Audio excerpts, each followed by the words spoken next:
1 Samuel 12. Samuel déclara à tout Israël: Voyez comme j'ai écouté jusqu'au bout votre appel, j'ai fait régner sur vous un roi. Et maintenant, voici que le roi marche devant vous.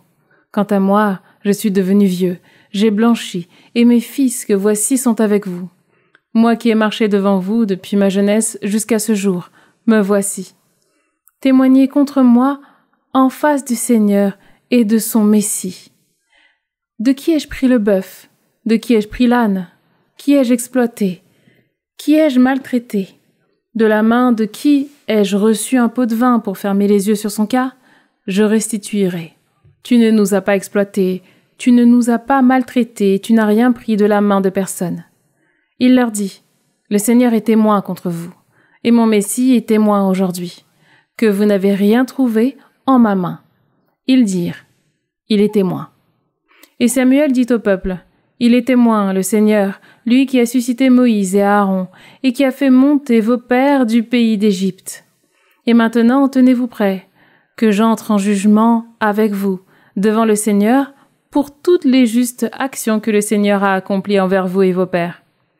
Alors que Jacob était venu en Égypte, vos pères ont crié vers le Seigneur, et le Seigneur envoya Moïse et Aaron qui les ont fait sortir d'Égypte, et les ont installés en ce lieu où nous sommes.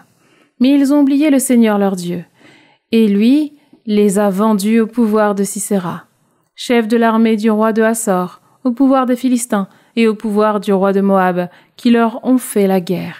Alors ils ont crié vers le Seigneur: Nous avons péché en abandonnant le Seigneur pour servir les Baals et les Astartés. Maintenant, délivre-nous de la main de nos ennemis, et nous te servirons.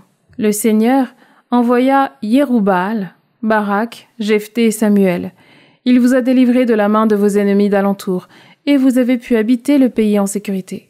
Mais quand vous avez vu Nahash, roi des fils d'Ammon, venir vous attaquer, vous m'avez dit: Non, c'est un roi qui doit régner sur nous, alors que votre roi, c'est le Seigneur votre Dieu. Et maintenant voici le roi que vous avez choisi, celui que vous avez demandé, et voici que le Seigneur vous l'a donné. Puissiez-vous craindre le Seigneur, le servir, écouter sa voix, sans vous révolter contre les ordres du Seigneur, et, vous-même avec le roi qui règne sur vous, puissiez-vous suivre le Seigneur votre Dieu.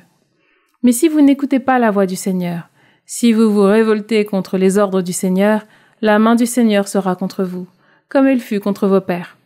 Maintenant donc, tenez-vous prêts, et voyez cette grande chose que le Seigneur va accomplir sous vos yeux. N'est-ce pas aujourd'hui la moisson des blés? Je vais invoquer le Seigneur, et il fera tonner et pleuvoir. Comprenez donc à quel point vous avez mal agi aux yeux du Seigneur, en demandant pour vous-même un roi. Samuel invoqua le Seigneur, et le Seigneur fit tomber et pleuvoir ce jour-là. Tout le peuple éprouva une grande crainte à l'égard du Seigneur et de Samuel.